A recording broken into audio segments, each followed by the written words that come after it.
No m'esperava altra música donant-nos la benvinguda a Múrcia, la veritat.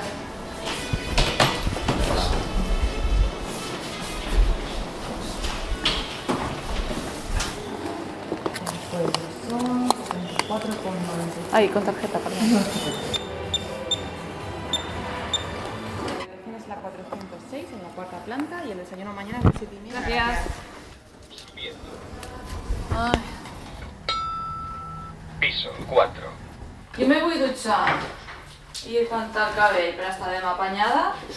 Són les 11 de la nit d'un dia feiner així en Los Alcázares, és un dels municipis que envolta el Mar Menor, a Múrcia, i passejant per tot l'entorn marítim que té, m'ha vingut al cap que potser hauríem d'estendre un poquet del concepte d'Espanya vaciada tradicionalment, i fins ara és veritat que és un concepte encunyat per a definir tots aquests pobles i demarcacions territorials que van ser buidades amb l'èxode rural posterior a la Guerra Civil. I, clar, jo ara caminant per ací i veient que de tot el passeig marítim només n'hi ha un pis amb llum a les 11 de la nit, repeties que tampoc és super tard. No sé si no hauríem d'estendre el concepte d'Espanya vaciada a tots aquests macroespais d'estiuets que durant l'hivern estan buits. Segons he llegit, en concret, el Mar Menor és un lloc que acull a unes 250.000 persones durant l'estiu, durant els 2 mesos d'estiu, i a l'hivern, amb prou faenes, arriba als 12.000 residents. Crec que és bastant interessant aprofundir en esta extensió de l'Espanya vaciada.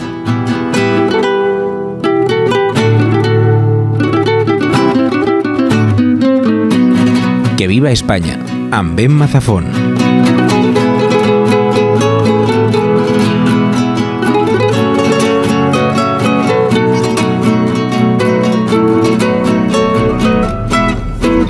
Hola Mitxe, com estàs? Escolta, que estic varant per ací per terres murcianes, que tu coneixes bé perquè portes ja molts anys treballant, i bueno, estàvem fent la idea és fer un podcast sobre la situació mediambiental al Mar Menor. Llavors, atès que tu has treballat molt en temes agrícoles, etc., te volia preguntar per la rellevància que té el sector ací, per potser derivar d'aquesta rellevància si se fa la vista grossa en alguns aspectes que bueno, potser sí, no? Amb la catàstrofe ambiental dels últims anys ho hem vist. I res, si me podies comentar també breument com està, sí, com funciona el tema de la propietat de la terra, en mans de qui està la terra agrícola. Vinga, moltíssimes gràcies, un beset gran, adeu! El Camp de Cartagena, que és la comarca que banya bàsicament el Mar Menor, la propietat de la terra està prou repartida. Hi ha grans explotacions i xicotetes explotacions, però el que sí és cert és que molts propietaris lloguen les seues terres a empreses estrangeres que centralitzen d'alguna manera la producció a nivell de treball de la terra i tal, i segueixen estàndards de fora de l'estat espanyol, de Regne Unit, d'Alemanya, d'altres llocs. Hi ha grans empreses que se dediquen a plantar grans extensions de melons i encisam i altres hortalisses que fan un poc que són les problemàtiques, entre cometes. El sector agrari a la regió de Múrcia i el Camp de Cartagena en particular és prou important, dobla en percentatges les mitjanes de l'estat espanyol. En concret, representa directament un 6% del PIB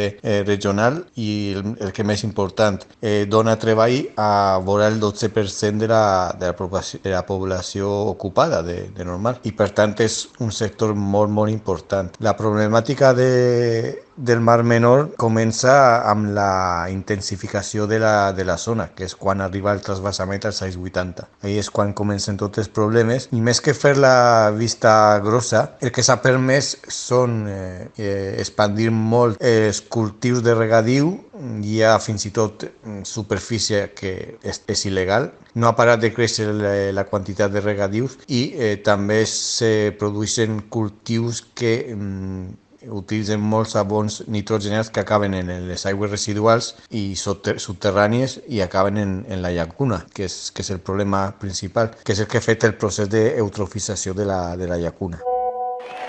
Fueron 55.000 ciudadanos, 55.000 voces las que mostraron sus sentimientos por la situación que vive el Mar Menor.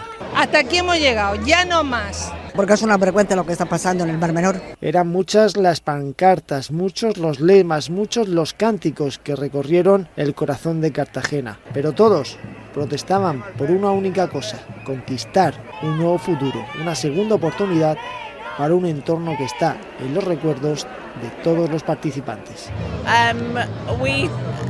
Support for the Mar Menor.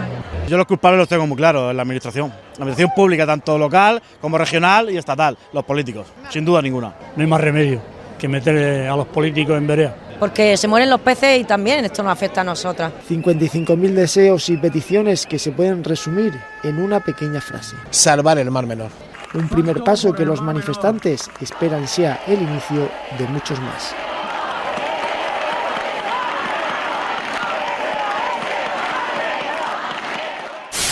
Nos encontramos en Los Alcázares, en un emblemático establecimiento turístico. Nos acompañan Jesús y Paqui de la entidad SOS Mar Menor. Hola Jesús, Paqui, ¿qué tal?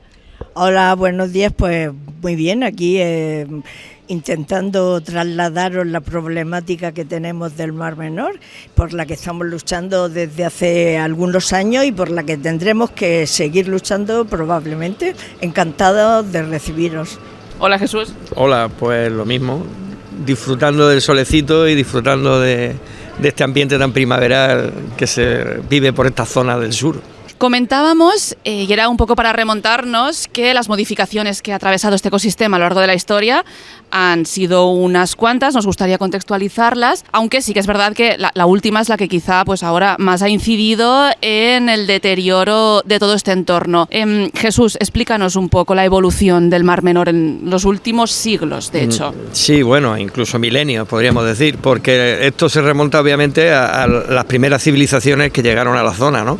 Que empezaron con todo lo que es la zona de la sierra de Cartagena, del campo de Cartagena en la comarca del Mar Menor, pues empezaron con la deforestación, con las minas y todo eso, pues ya empezó ahora mismo un desierto, lo que antes eran bosques, antes había aquí osos, había leones y fueron desapareciendo. Entonces eso ya es una pérdida de biodiversidad pues bastante grave. Lo que pasa es que no se ve porque, claro, los que vivimos por la zona estamos acostumbrados a que estos son espartos, piedras y desierto prácticamente, ¿no? Entonces, no, esto no era así, esto era de otra manera hace cientos de años, ¿no? Pero los distintos imperios, las necesidades de Madrid o las necesidades de Cartago, de Roma, pues han ido esquilmando la zona y aprovechando los recursos naturales que tenía, y eso ha acabado siempre estropeando la biodiversidad de la zona, ¿no? Pero bueno, eso ha sido paulatino, han sido cientos de años, miles de años, tal. Luego el grueso o la velocidad, como en toda la humanidad, como quien dice, ha sido en el siglo XX, el gran pelotazo destructor, ¿no? Primero con lo que es las urbanizaciones de la Manga, que todo eso, una zona pues natural de dunas, que se convierte desde la noche a la mañana prácticamente en urbanizaciones, todo eso. Y claro, todo eso tiene un deterioro en forma de carretera, en forma de alcantarillado de cualquier manera a un mar o al otro, y todo eso pues hace su papel, ¿no? Eso fue en el siglo XX, a finales del siglo XX, con el desarrollismo. La puntilla ya para el Mar Menor ha sido ya la agroindustria en el campo de Cartagena, a finales ya del siglo XX, finales y principios del XXI, ¿no? Que ha sido pues el gran desastre químico que, como la ley de la gravedad existe y es inexorable, la contaminación química no sube, sino que baja, y bajar significa llegar al mar. Entonces todo lo que se echa en todos los campos de alrededor, todos los químicos, eso, acaban todos en el mar, todos, no hay ninguno que se libre. Eso obviamente se va acumulando, y la pérdida de biodiversidad en lo que es ya el ecosistema marino es salvaje. O sea, ya no quedan caballitos, ninguno, moluscos prácticamente ninguno, todas las anguilas y todos pues también prácticamente han desaparecido, peces cada vez menos y muy contados las especies, porque claro, son las que resisten, ¿no? Y luego pues quedan medusas, quedan cada vez menos algas. De hecho, con las últimas prospecciones con la mancha blanca, aproximadamente el 7% de lo que es la superficie de los fondos del Mar Menor ha desaparecido prácticamente, todo. Y luego, luego aparte en el resto de la superficie también es más bien desértica. Pero ahí en ese 7%, que es lo que llamamos la mancha blanca, es salvaje. O sea, ahí no hay nada, cero. O sea, es un auténtico desastre. Estamos hablando de una industria muy potente que exporta varios millones de toneladas de frutas y verduras, que genera una facturación anual, según he sacado de los últimos datos de 2023, de unos 2.500 millones de euros, y entiendo que desde vuestra entidad estáis luchando contra gente poderosa, contra corporaciones poderosas, y que esto también, ¿no?, influye o determina un poco el devenir de lo que está pasando aquí. Pues mira, efectivamente a nosotros nos parece bien que los agricultores de toda la vida sigan cultivando en sus parcelitas, con sus separaciones de parcelas, que las había en terraza, con cultivos de secano y algún cultivo de regadío, porque lo ha habido siempre. Pero claro, esto que ha venido ahora, aquí vieron al venir el trasvase, me imagino, el que sabe, la gente de fuera sabe que cuando hay un trasvase, un agua a un sitio, esa zona va a poder ser cultivada pues de aquella manera ya a lo bruto, por decirlo finamente. Y contra esa gente es contra la que estamos nosotros, contra la agroindustria, porque además es que tienen la sede en algunos aquí, pero muchos tienen su sede en países extranjeros. Ya sabemos lo que son las grandes corporaciones, ¿no? Y ya te digo, aquí pues nos molesta esa cosa. Han proliferado han construido, porque esto no sale solo, debido al auge de esta agroindustria, miles de pozos de extracciones de agua de manera ilegal. Cuando hablo de miles, creo que he leído que son miles. Sí. Hace unos meses, porque algunas entidades públicas y que tienen mano y que pueden hacer, se han puesto un poquito mano a la obra a raíz, creemos, de todo lo que estamos promoviendo, y se han detectado, que no se habían detectado antes, y se han detectado y se han cerrado más de 8.000 hectáreas de regadío ilegal. Hay otro regadío que es legal y que está constituido y que tiene sus derechos, pero todo ese regadío ilegal venía a añadir mucho problema a todo lo que estábamos contando. La Confederación Hidrográfica del Segura, junto con el Miteco, han descubierto aquellas que había ilegales. El regadío, todos sabemos que los pozos, pues es agua del subsuelo, no es agua que está ahí así porque sí, es agua que en el futuro puede hacer falta, incluso para consumo humano. Aquí en el campo de Cartagena hay 3 acuíferos, uno de ellos el cuaternario, que es el que está más afectado, porque claro, al regar indiscriminadamente y verter las aguas que ya van contaminadas con nitratos, esa contaminación ha llegado al subsuelo, y ese es uno de los problemas grandes también que hay, y que no se ponen de acuerdo a ver cómo se puede solucionar. La ventaja que tenemos ahora mismo es que, como dice ella, por fin alguien ha empezado a hacer caso y a intentar solucionar problemas, ¿vale? No solamente a hacer titulares de prensa, porque titulares de prensa son súper fáciles de hacer. Basta que hagas una rueda de prensa, llames a tu amigo y nos vende el oro y el moro. Aquí estamos muy acostumbrados a que la comunidad autónoma nos vende el oro y el moro con ideas peregrinas, locas, y que luego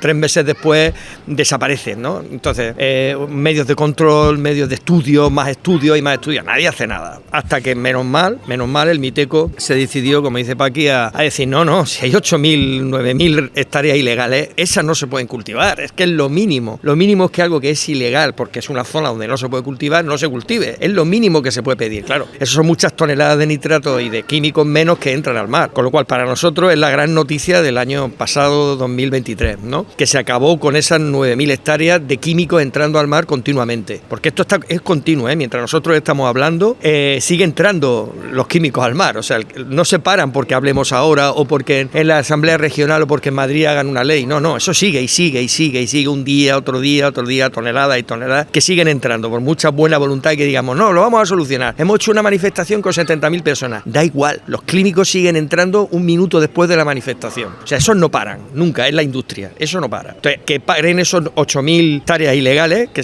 son 16.000 campos de fútbol que ya no se cultivan, eso es una gran noticia, es la primera noticia importante para el Mar Menor en décadas, ¿vale? La primera, no es una broma, ¿eh? Ahora bien, resulta que quedan todavía muchísimas más hectáreas, muchísimas más que esas, que aunque son legales porque se pueden seguir cultivando, siguen siendo ilegales, porque están utilizando muchos más químicos de los que la ley permite. Y me explico. Resulta que el Mar Menor tiene muchas figuras de protección a ser un ecosistema único, muchas figuras. Entonces no se debería echar más de 70 kilos de nitrato por hectárea al año en ningún lugar de toda la cuenca vertiente. Eso ya lo dice la ley, lo dice ya, no hace falta esperarse a crear una nueva ley que lo diga, ¿vale? Eso es prácticamente agricultura ecológica. Son los mismos baremos que la agricultura ecológica. Todo el campo de Cartagena, según dice la ley, debería estar cultivado con agricultura ecológica. Como comprenderéis, 4 o 5 cosechas al año no es agricultura ecológica, con lo cual todas las hectáreas que están alrededor del campo de Cartagena, todas son ilegales ahora mismo. Todas, no se salva ni una, excepto las de secano, como dice ella.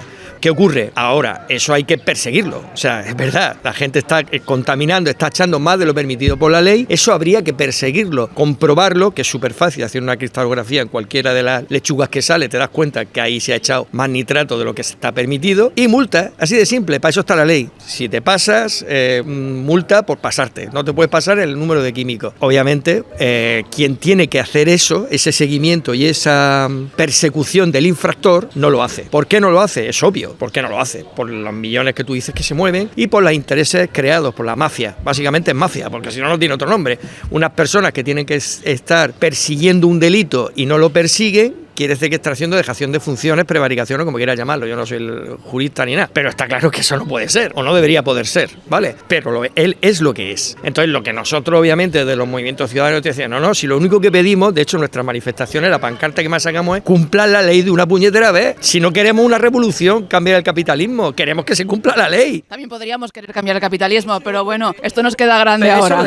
Eso lo dejamos para después, ¿vale? Ese es el modo. O sea, de hecho, nosotros como grupo, funcionamos asambleariamente, que es lo más contrario al funcionamiento jerárquico del capitalismo, pero ese es otro tema. Es la única manera de funcionar cuando estás enfrentándote con estructuras tan poderosas. Pero más allá de eso, que eso es ideología, lo que queremos es que se cumpla la ley, algo tan sencillo como decir, si vosotros habéis hecho la ley, por favor, cumplid la ley que hacéis vosotros, si no pedimos otra cosa. A mí me da la sensación que un poco, y seguramente compartís conmigo, a nivel general todo el mundo vivíamos de espaldas al Mar Menor, nadie teníamos ni idea de lo que estaba pasando aquí, digo a nivel estatal, a nivel general, hasta que hace un par, 3 de años salta la gran imagen de portada mediática que son esos millones de peces muertos que se empiezan a encontrar por toda la zona. Un poco cómo habéis vivido o cómo es esta sensación, esta situación de abandono institucional hasta que pasa eso y cómo ha evolucionado vuestro trabajo desde entonces. Pues estábamos en el trabajo porque nosotros sí nos dábamos cuenta desde 2016 al bañarnos el agua estaba verdosa y fue producto de esa cantidad de nitratos que había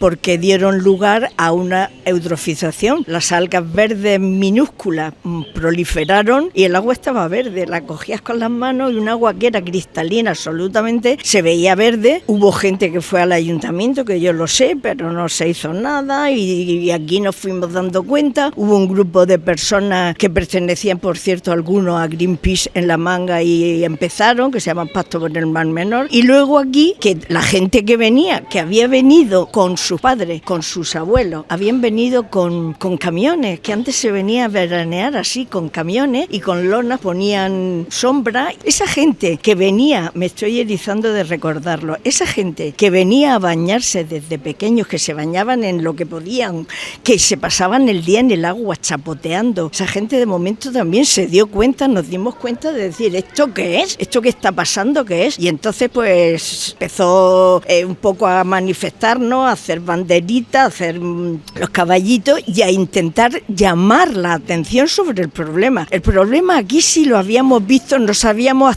hasta dónde podía llegar, pero a nivel estatal, a nivel de España no se había visto ese problema porque el Mar Menor estaba ahí y Murcia está allí y la gente no conoce mucho Murcia y mucho menos el Mar Menor y las características que tenía, pero aquí venía gente de Madrid y de Valladolid, de Castilla la Vieja y de más sitios a, digamos, tomar las aguas con los niños, con la tosferina, con lo otro, para mejorar. Y aquí nos habíamos dado cuenta. El gran problema de lo que está diciendo ahora mismo es que el ecosistema no es solo ecosistema, también son las personas que viven alrededor y trabajan alrededor del ecosistema y viven en el ecosistema. Entonces es verdad que hay una gran industria que se ha creado, agroindustria, pero a cambio de crear esa agroindustria, sus consecuencias se han cargado otra industria, que es el turismo.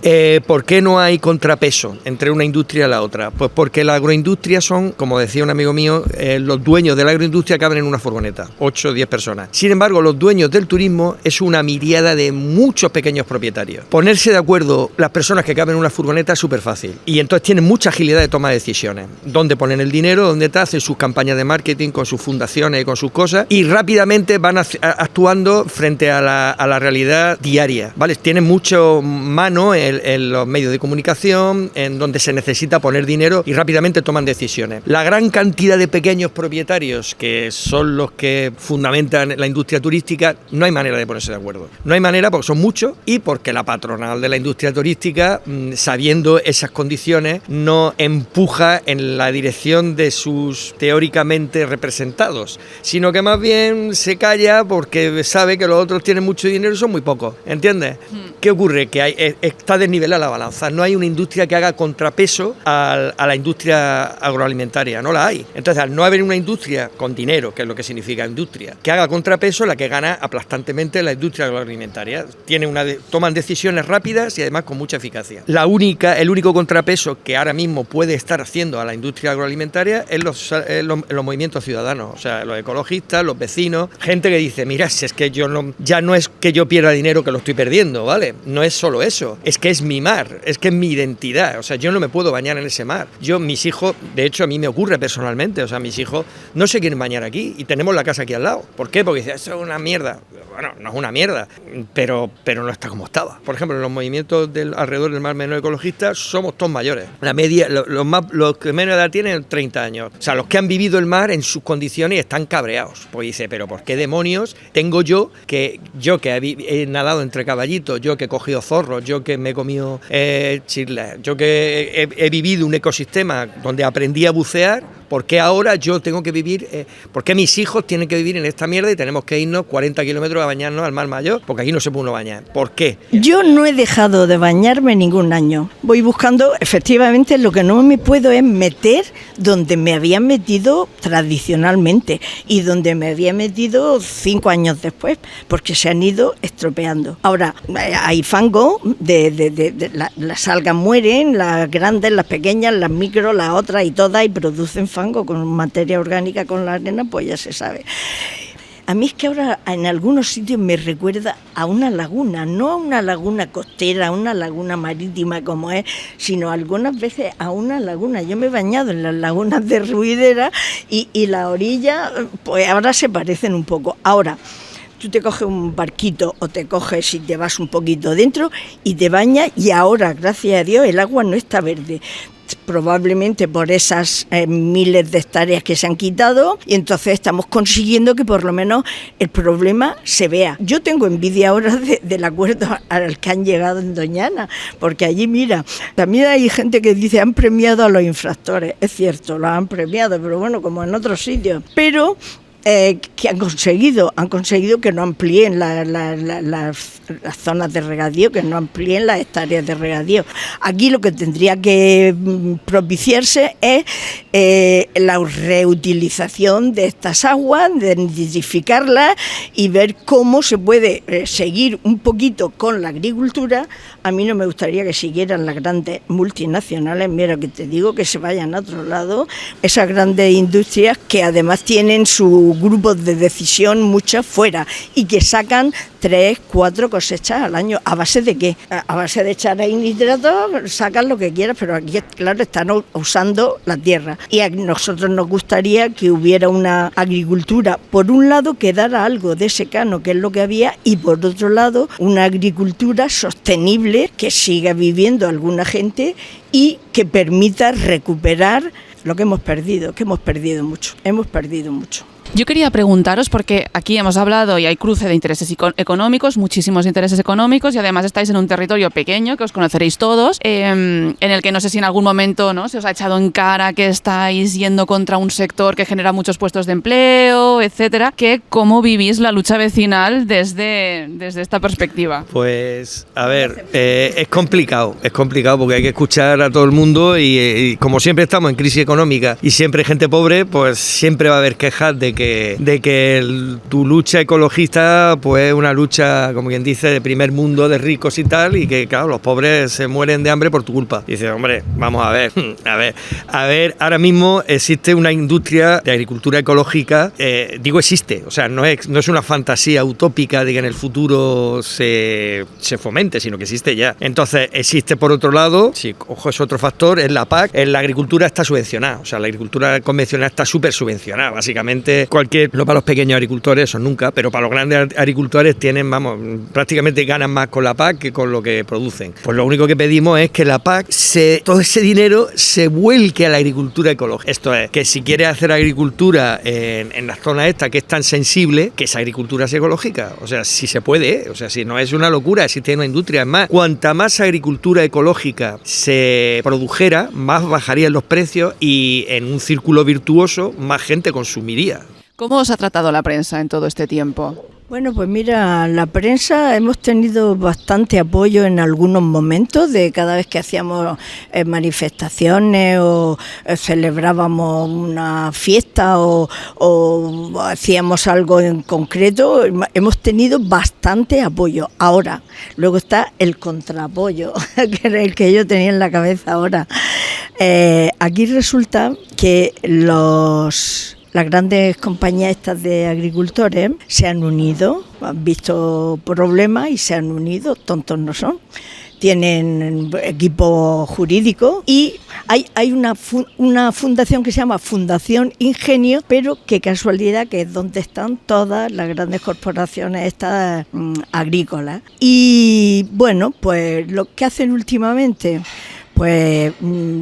últimamente hacen una cosa muy fea y es poner, por ejemplo, una página o dos, decir que el Mar Menor, poner una foto grande, el Mar Menor cero nitratos, cuando yo misma el otro día ahí para Greenpeace cogí, tenía 50 ahí en la orilla. Cuando dices que poner una página es que pagar una página en la prensa de por aquí. Eso te iba a decir, y pone patrocinado y a veces pone OP, que son las siglas del periódico, y otras veces pone pues FI, pero pone patrocinado, pero como ponen la misma tipografía, la misma letra, la misma gracieta y la misma expresión que cuando hay una noticia real y verdadera y auténtica, pues claro, la gente se la traga. Nosotros en Banderas Negras y en Alianza Mar Menor también hemos hecho mucha rueda de prensa intentando invitar gente, y entonces pues como siempre, depende del tipo de noticia que tú plantees, pues te van a hacer más caso o menos, ¿vale? Pero hay que entender que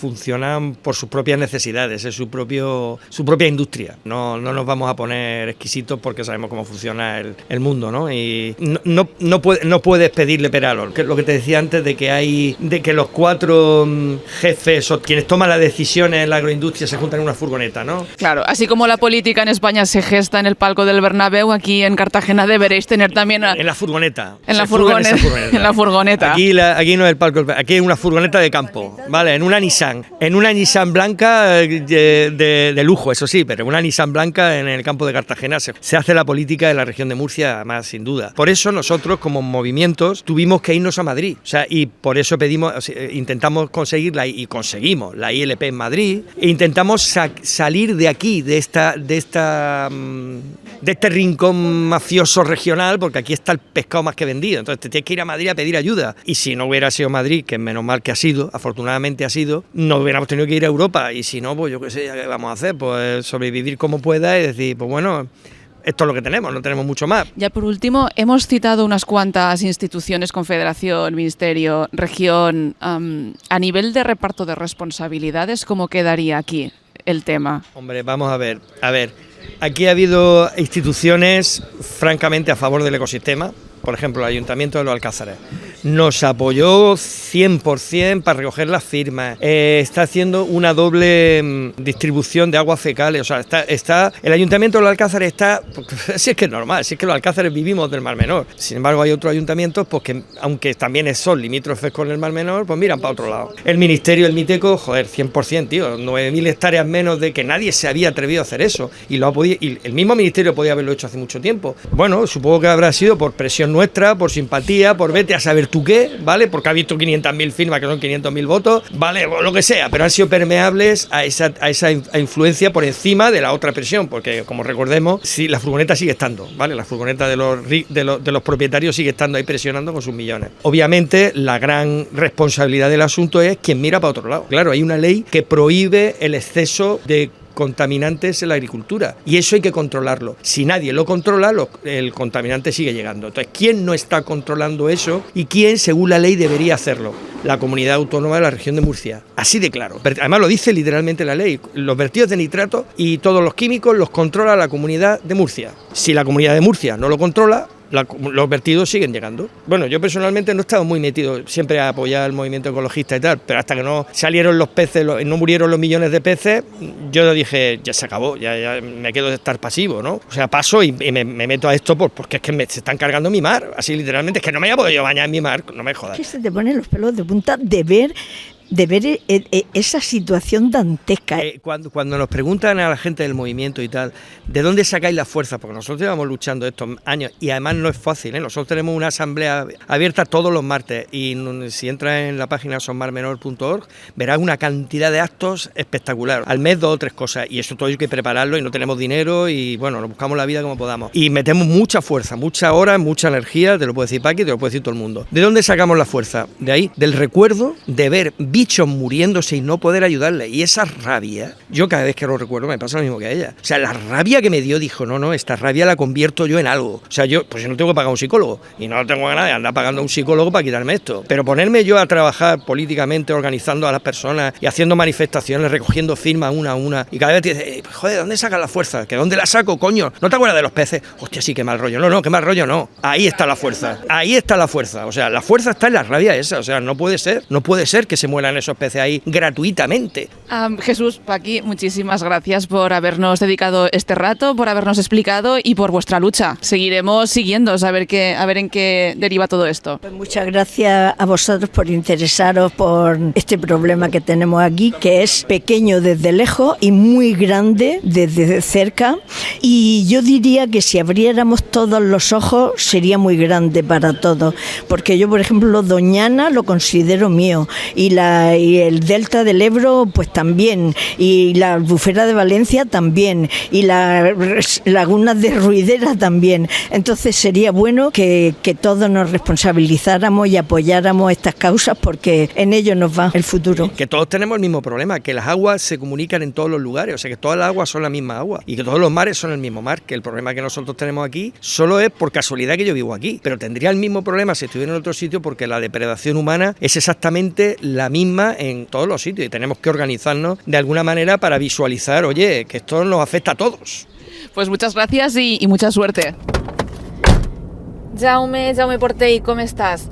Escolta, que estic ara mateix eixint ja de Múrcia. Bueno, de fet, t'alegrarà saber que estic passant just ara per davant d'una planta, una de les plantes de producció d'El Pozo. Crec que estic en el terme municipal d'Alhama de Múrcia. I res, he estat durant estos dies per ací fent un report, un podcast sobre la catàstrofe ambiental del Mar Menor i te volia preguntar, com a expert en desgavells capitalistes, quin sentit té que d'una banda tinguem un sector agrícola tan intensiu i agressiu en el medi ambient com és este d'ací, que està adreçat a treure milers de tones cada any de fruites i verdures que no es destinen a l'autoconsum, sinó que s'exporten, però que a la vegada s'exporten gràcies a les ajudes de la PAC, que fa que tinguen uns preus més competitius que altres productors més econòmics, i com a cirereta del pastís de ja tot això, a damunt, amb aquest model ens hem carregat un ecosistema, segons se diu, únic al sud d'Europa. Bueno, pues, si me fas balanç a tot això, t'ho agrairé moltíssim. Vinga, que vagi bé. Adeu! Hola, Emma. Aviam, el que em comentes és una mostra del que ens trobem una mica a tot el món, no? Encara que ho puguem focalitzar a la regió de Múrcia, la contradicció és la mateixa a la qual s'enfronten tots els països del món quan parlen de la seva agricultura, que és aquesta idea de convertir el sol, l'aigua o tots els recursos disponibles que hi hagi a un territori en mercaderia. Com podem extreure més renda de la forma més barata possible per tal de que tots ens enriquim, que augmenti el PIB, que augmentin els llocs de treball i que, en el cas de la política local, per exemple, doncs que puguem anunciar que l'economia funciona. I una de les primeres coses que es troben molts països i molts territoris és que si produeixen menjar per la gent del propi país, el que poden cobrar és menys, potser, perquè la gent del país no té molt poder adquisitiu, perquè hi ha molta gent fent el mateix, perquè hi ha molta competència. En canvi, si exporten un producte que està molt demandat al mercat mundial i que per condicions climàtiques resulta que més o menys et pot donar, doncs de cop, si plantes maduixes o si plantes taronges i de cop et fixes en el mercat europeu o en el mercat xinès o en el mercat rus, pots obtenir més diners que si els vens als teus veïns del poble del costat, de la regió de Múrcia. Clar, això ens obre una altra porta, que és la idea de ens ho podem permetre perquè els recursos són finits. Realment t'estàs gastant els teus últims litres d'aigua en produir menjar que ni tan sols és per tu.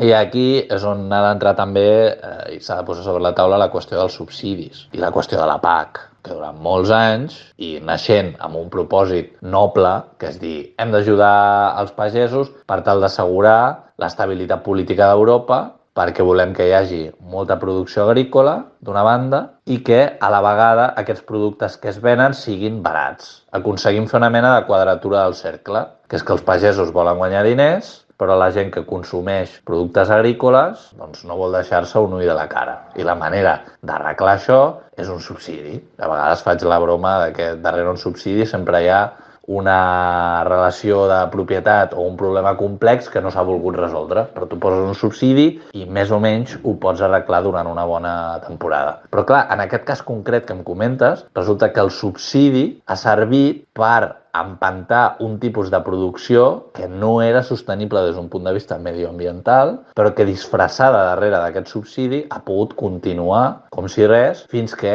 s'acaba complint aquesta idea que sempre posa sobre la taula Jorge Dioni, que és que la matèria prima d'Espanya és Espanya, hasta que s'acabe. I això, que en aquest cas és una qüestió local de la regió de Múrcia, s'instal·la també a altres països. A països d'Àfrica Occidental, per exemple, han de vendre molt producte a l'exterior utilitzant les seves terres i després, amb els diners que guanyen, se'ls han de gastar en comprar els productes que ells sí que necessiten per menjar. Però clar, aquest és un equilibri fragilíssim, perquè només que baixi el preu d'allò que venen i pugi el preu d'allò que compren, o pugi el preu de la gasolina per transportar allò que compren, aquests països estan completament venuts. A part, aquests països pobres que han d'acabar important menjar, i aquí s'acaba donant també la quadratura de tot aquest cercle, molts cops el que acaben comprant són productes europeus que, com que han estat subsidiats, són més barats que aquells productes que s'han produït als països africans.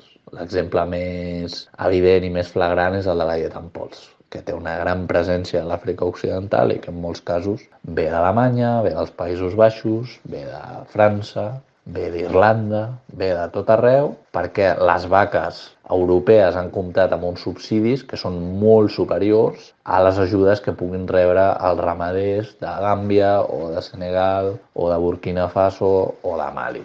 I aquestes vaques subsidiades també tenen accés a millor tecnologia, millor maquinària. Els ramaders europeus poden produir amb cada vaca molts més litres de llet dels que un agricultor d'Àfrica Occidental podria fer amb la seva. I clar, aquesta competència genera un problema increïble a tots aquests països i genera fins i tot problemes de seguretat, perquè alguns dels jihadistes que hi ha ara a Mali o a Burkina Faso, alguns són fills de ramaders arruïnats, que han perdut la seva feina i que els seus fills ja no han volgut continuar amb la ramaderia perquè no els hi sortien els números, i alguns han acabat en grups jihadistes on pràcticament un de cada 4 excombatents diuen que el motiu per unir-se era tenir un sou fixe. O sigui, fixa-t'hi com pot arribar de lluny la qüestió dels subsidis europeus i l'agricultura europea, en aquest cas destruint teixit a països d'Àfrica Occidental amb una competència que no considerem deslleial.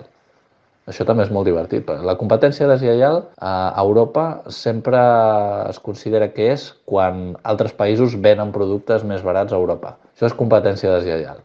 En canvi, que tu, amb productes que han estat subsidiats i que això et permet produir molt més del que necessita tot el mercat europeu i vendre-ho a preus molt més baixos a països pobres, això no és competència deslleial. Agafar els països pobres i dir que retirin tots els aranzels per protegir-se d'aquesta producció de llet més barata, obligar-los a treure aquests aranzels perquè si no, no els donarem ajuda internacional, i després que totes les seves estanteries estiguin plenes de productes agrícoles europeus, això no és competència deslleial.